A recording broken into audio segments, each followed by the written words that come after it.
This is The Toss-Up, where we take a look at some of the topics facing the world of college sports and give a little bit of the history behind some of them. We're not trying to change your mind. We just want to dive deeper into the topics that keep you tuned in to the teams you love.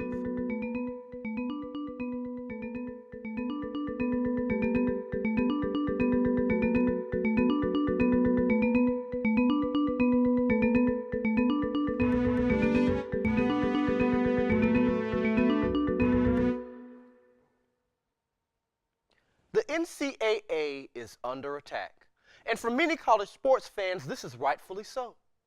They feel the organization has too much power and that it exploits the talents of a few while making millions of dollars in profits from those very same few. Take the case of Ben Simmons, who is now in the NBA. A documentary recently released on Showtime takes a direct shot at the NCAA and a perception that it forces players to attend college while waiting for their year of eligibility to the NBA draft. The only problem with that stance is it's not the NCAA's policy that determines the path of any athlete to the professional ranks. Those policies are set by the professional leagues.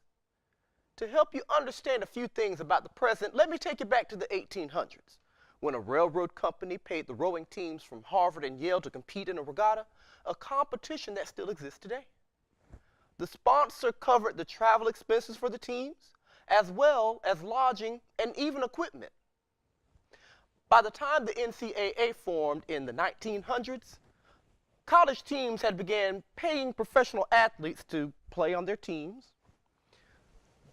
Those players, called ringers, had no dedication to any school and often traveled from school to school each week just to get paid, which is the main reason why the NCAA bans paying players to this day, because some teams were given an unfair advantage simply because they could pay their players more. Now, yes, NCAA bylaws do allow some students to receive earned money in some sports, such as swimming, but for the most part, the idea of amateurism means that no student athlete receives financial payment for the option to play a sport. Now, yes, schools make millions of dollars, and the NCAA tried to rein this in during most of their existence, but a case in 1984 from the University of Oklahoma and the University of Georgia marked the first case limiting the ability of the NCAA to prevent schools from making money, mainly by broadcasting their own games. In addition to that, the courts decided that the NCAA could not control spending on facilities and coaching because those would be violations of antitrust laws. It would also be irresponsible of me to not remind you that the only power the NCAA holds is what its member schools grant. I'm going to go ahead and start today's discussion off with you, Patrick. Were you able to watch the documentary? It was called One and Done on Showtime. Were you able to watch? I was. I actually created a free trial to watch it, but yes, I watched it. What were some of your initial thoughts going into watching the documentary, if you don't mind my asking? Yeah, no, that's fine. Initially, I wasn't too sure. I know it got a lot of scrutiny by the NCAA just because it kind of seemed like it harped on them. But after watching, I didn't really think that it went after the NCAA too much. It was almost like a journey of Ben Simmons and his career of moving from Australia to the States, his final years of high school, and then going to LSU, and his career there, and then finally the NBA. So I didn't really think that there was too much scrutiny on the NCAA, more of like a Big Ten journey style, but I was really impressed with it. Haley, you were able to watch it as well, correct? Correct, yeah. So for most of the film, as Patrick said, for most of the film, it was pretty much just his journey. But there was one part in it that sort of, I guess, talked my jaws, so to speak, when he said he wants to be a voice for students, for student athletes. Do you agree with Patrick's assessment that it didn't go after the NCAA the way it should, or was just one or two statements throughout the documentary enough? I think it definitely got the conversation started on, kind of these issues that are surrounding the NCAA. But I think it was more of a story of a one and done, not necessarily focused directly on Ben Simmons himself. Like, it kind of told the story in a general perspective of what these guys go through, kind of taking that year just waiting around to be eligible. So what were some of your thoughts, Griffin? I know you had watched this as well. What were some of your thoughts about the film and the one and done? I mean, personally, I like the film. I thought that Mara Mann, she's the producer. She did a good job doing that. She's also done a couple sport documentaries, so she knew what she was doing. I was definitely a fan of it. I thought that also, along with what Pat thought, I thought that it was going to attack the NCAA a little bit more. But there were really only a few times where it just decided to go in, and Ben would say, you know, the NCAA is trash and they don't let me do all of this. So it wasn't necessarily speaking out straight up against the NCAA, but it was just kind of like the underlying thought, which is saying that the NCAA is just holding back so much power for these players, and they're really just restricting them to do so many things. So it wasn't necessarily a general shot at them, but the underlying theme of the whole documentary was saying that the NCAA is just, in Ben Simmons' words, trash. I will say, you know, mother always knows best. And his mother did remind him, you chose this path. Isn't that what's really at stake when we talk about this argument? The student athletes obviously want to go pro. Yes. Yeah. The best, or at least the easiest path to go pro is to go overseas? No, it's to go through the college ranks. Mm-hmm. So that ultimately is what is being questioned right now, is that particular pathway to getting to the professional leagues. Is it fair, you know, being a little bit of devil's advocate, is it fair to blame the NCAA for exploiting the student athletes when the student athletes exploit the NCAA instead of maybe going overseas to abide by the rules to get into the league? What are your impressions on that, Hayden? I think, first of all, it's not the NCAA that keeps them out of the draft. It is the NBA. So they can't really put too much, you know, it's not their fault that they're stuck in college for this year, but it's kind of the NCAA's fault that they can't get anything out of it necessarily, like in terms of endorsements or, you know, money or anything like that. And there was a couple instances in the documentary where Ben Simmons had his sister keep a receipt of everything he bought, and kind of just, I mean, how far can you take it? Like, he was worried about every little thing. And personally, I mean, I don't think that that's something that necessarily should be such a big issue, but it is. So, knowing some of the history behind, you know, as discussed earlier, knowing some of the history behind paying players, I mean, this has literally been, the regatta that was mentioned earlier was actually the first college sport. I don't know if people know that. It's the first college sport. So it's literally, players have been paid in college athletics, or at the very least supported in college athletics financially from day one. The only difference is, as stated earlier, the ringers that come into play. Mark Emmert, when he was on campus last semester in the spring, I don't know if any of you got a chance to see him when he was here, he made a very good point. He said, if I'm going to pay someone to play for my college team, why would I want an 18-year-old out of school? I mean, I guess it does make a little bit of a point. I get what he's coming from when he's talking about that, but these players are doing so much work while they're in school. And in college basketball specifically, some of these players only want to be there for 1 year. In my opinion, I think that some of these guys are doing more work than professional players. They got to wake up for classes. Maybe it starts at 7 a.m. Then they have to go to class, come back, they lift, they have workouts for whatever sport they may be doing, go watch film, get ready for another class, then they have to study, and then maybe there's a media session that they have to do, signing autographs for fans or anything else like that. In my opinion, they're doing more work sometimes than professional players. I feel like they should be getting paid.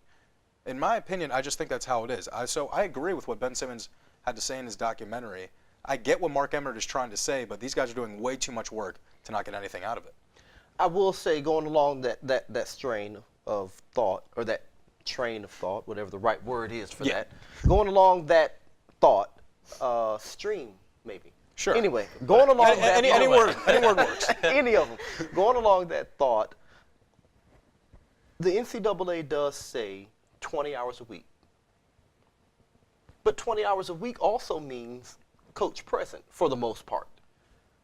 So yeah, the coach says, yeah, technically that's not included in the 20 hours, but he was in the gym working out. We know he was in the gym working out, But I wasn't there, so I can't count that a part of the 20 hours. Is that the NCAA's fault? Or is that the coach's fault going through a loophole? Any thoughts on that? I don't think it's anyone's fault. I mean, how can you be punishing these kids for watching film in the gym, you know, getting better? That's what their ultimate end goal is. So, I mean, I understand the limits behind it, but I don't think that it should be necessarily determined by, you know, a coach or just the NCAA. Like, if they want to put in the time and they want to put in the effort, I mean, let them. Because, I mean, you're going to make time for what you want to do. Mm-hmm. Some of us probably spend a little more time with Indiana University student television than we need to. And that may, you know, put some of our classes in question, and we have to apologize to a teacher every now and then. But we are spending our time doing what's going to get us in the field. Mm-hmm. It's no different, in my opinion, than the college basketball player, the college football player, right, Patrick? Yeah, I would say so. And Ben Simmons, I mean, explicitly said in his in that documentary that the first semester grades are all what matter. Second semester, he literally said he's not going to class. And then I think once they were eliminated from the tournament and everything, the very next day he dropped out of LSU. So he was not there to get an education. And he was putting in, and you said 20 hours, was it? Well, 20 hours is the NCAA maximum. You know, you should not be putting in. But the average student athlete puts in upwards of 30, even close to 40. Yeah, if you want, I mean, anything you want to do, if you want to go above the minimum. So obviously, Ben Simmons, a guy who is so highly touted, who's going to be projected #1, the next LeBron, according to Mike Greenberg, he's going to go more than 20 hours. And he doesn't care about waking up for his oceanography class or whatever it may be. So that's my theory on that. But he had options, though. Mm-hmm. Right? Yeah. So is it fair? I just want to be sure that we're being fair to the NCAA by saying that they should pay players. I'm not arguing that point right now, but I am saying, how are we going to hold the NCAA accountable for not paying the player when you had an option to go and get paid if that's what you want to do? Because if you're good enough, the league will find you. Mm-hmm. I mean, Steve McNair, he went to a Division I school? No, he went to Alcorn State. They found him. Brett Favre went to Southern Miss. Southern Miss, no one even knows where that is. It's in Hattiesburg, by the way. No one knows where that is. But the league found him. So if you're good enough, isn't that part of the argument too? Whether or not you're going to be discovered? Do you have to go to the college ranks to get discovered? And then come in and disrupt the system by saying you should be paid? No, I mean, he did have other options. He came overseas from Australia. He could have easily went back and played overseas. I know his dad did as well. And he could have also went to the D-League. But these guys come to college for the exposure, for the attention, for, you know, the NCAA tournament. March Madness brings in millions of dollars. They want that attention, like they want that spotlight. And so I think that for him, that was kind of what he was more interested in. And so that's why he made the decision. But it doesn't mean everyone has to take that path. It was just, you know, it was what he wanted, so. Yeah, and rightfully so, he did that. But the thing is, if he wanted to stay in Australia and play professionally just for after a year after graduating from high school, the competition isn't the same over there as it is in America. You're not going to have the same kind of athletes over in Australia who are playing basketball. He wanted to come to America because this is the center of basketball in the world. The best basketball players play in the NCAA. The 18-year-olds and the 19-year-olds are in the NCAA. The best players are in the NBA. Yeah, he had his options. Sure, he could have gone to China. He could have gone to Italy like a couple of other past NBA players have. But some people can't afford that. And I get it, you know, they can sign $1 million contracts for 1 year, but this is the best exposure that he was going to get, and this is the best competition that he was going to face by coming to the NCAA. And I understand that. I really and truly do understand that. But I just don't think it's fair to come in and say, hey, I'm going to exploit you for your rules and this, but how dare you exploit me for mine?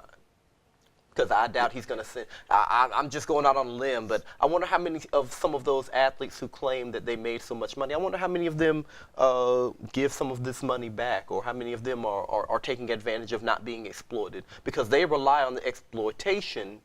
You know, I have to pay $45, $50 just to sit in the nosebleed section to come watch you play. I don't have to watch you play.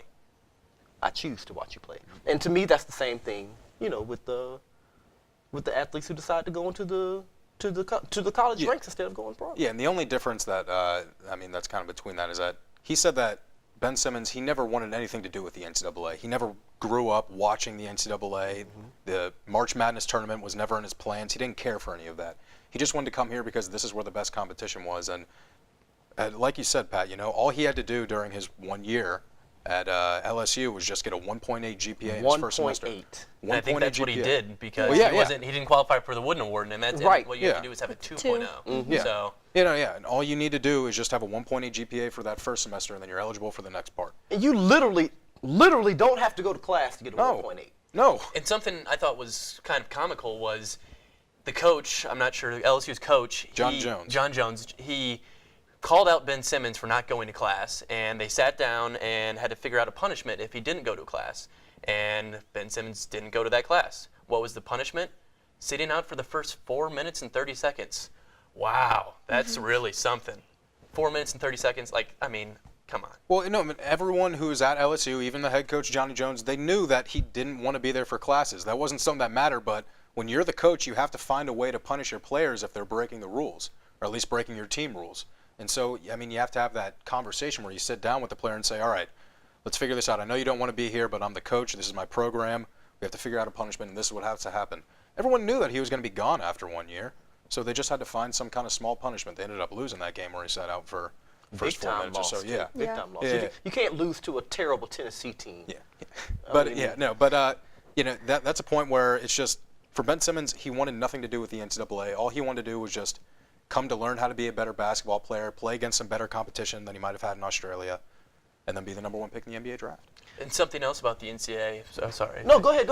Is the exposure, the media exposure that he gets. If he would have stayed in Australia, or if he would have went and played in Italy or China, he wouldn't have got all of this attention like he did over here in the States. And that leads to bigger things when you're getting that attention to those endorsement deals like shoes, and even getting drafted first overall, because you know the competition level, you know a lot of things. So the exposure is also something else that you have to put into play.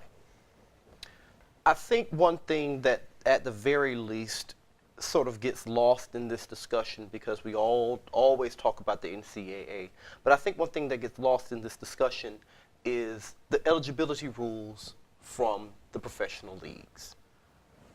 MLB, for example, Major League Baseball, you have the option to go right out of high school. I think hockey is the same. You have the option to go right out of high school. If you choose not to go out of high school, then you have to wait.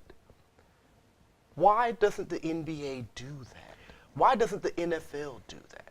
Well, with the MLB, something else too is you have the farm system. So you have a lot of leagues. I mean, single A, double A, triple A. It was like high A and low A. Rookie league. So you have a lot of that. And with the NFL, it's just a straight jump. It's a straight jump from college to the big leagues.